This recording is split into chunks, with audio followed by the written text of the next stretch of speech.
धारयाम्यहं श्रीमुद्रां केतर्मुद्रां भद्रमुद्रां नमाम्यहं समराचला रुद्रायै नमस्तुभ्यं नमस्तुभ्यं नमस्तुभ्यं नमो नमः अय्यप्पा माला दंड धारण शरणयप्पा शरणं अय्यप्पा शरणं स्वामी शरणं अय्यप्पा शरणं स्वामी शरणं भगवान शरणं भगवते नमः ओम भक्तवत्सलाय नमः ओम श्री पूर्णपुष्कलाम्बा समेत श्री हरिहरपुत्र ओम स्वामी अय्यप्पा पदरक्षकरे स्वामी अय्यप्पा पदरक्षकरे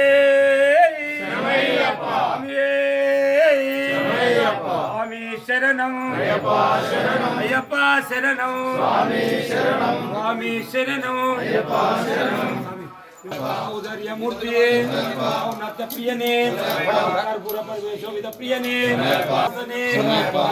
बालकने भय्यने रक्षकने पुतने उद्वरेतने शास्त्रावे दैवमे मूर्तिये गणपतिधरने गंधाभिषेक प्रियने गंधानाद प्रियने पंचमलि पवने नारायण सुतने नागराज नित्य ब्रह्मचार्ये नीलिमलहेश्वरने पंपावासने पंचामृताभिषेक प्रियने గురుసాములు నగేష్ శర్మ స్వామి గారి ఆధ్వర్యంలో ప్రతి సంవత్సరం లాగే ఈ సంవత్సరం కూడా నవంబర్ 26వ తారీఖున సుబ్రహ్మణ్య షష్ఠి పూజా కార్యక్రమం ప్రొద్దున ఉదయం 7 గంటలకు ప్రారంభమవుతుంది కాబట్టి భక్తులందరూ అయ్యప్ప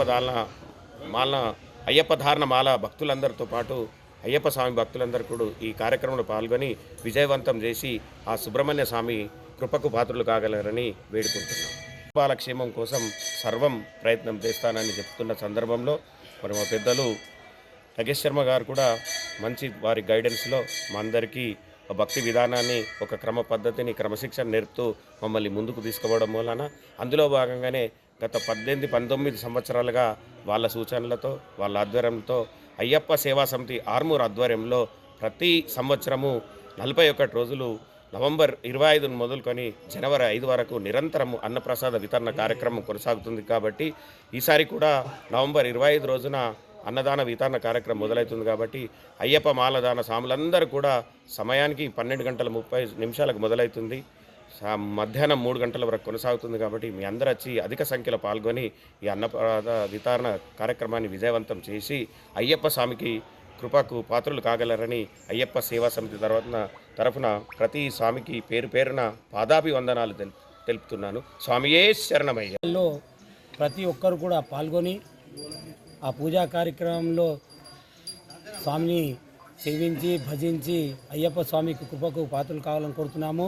మాలధారణ చేసిన స్వాములు కనీసము 11 పూజలలో పాల్గొనాల్సి ఉంటుంది. కాబట్టి మీకు వీలైనంత పూజలలో కార్యక్రమంలో పాల్గొని ఆధ్యాత్మిక కార్యక్రమాలలో పాల్గొని ఈ 41 రోజు కూడా ప్రతి నిత్యము ఆధ్యాత్మిక చింతనలు ఉండి అయ్యప్ప స్వామి కృపకు పాత్రలు కావాల్సిందిగా కోరుతూ ఈరోజు పెద్ద ఎత్తున ఆర్మూర్ డివిజన్లో మాలాధారణ చేసిన స్వాములందరికీ కూడా ఆ అయ్యప్ప స్వామి ఆయురారోగ్య ఐశ్వర్యాలు ప్రసాదించాలని అయ్యప్ప స్వామిని ప్రార్థిస్తున్నా. స్వామి శరణమయ్యప్ప.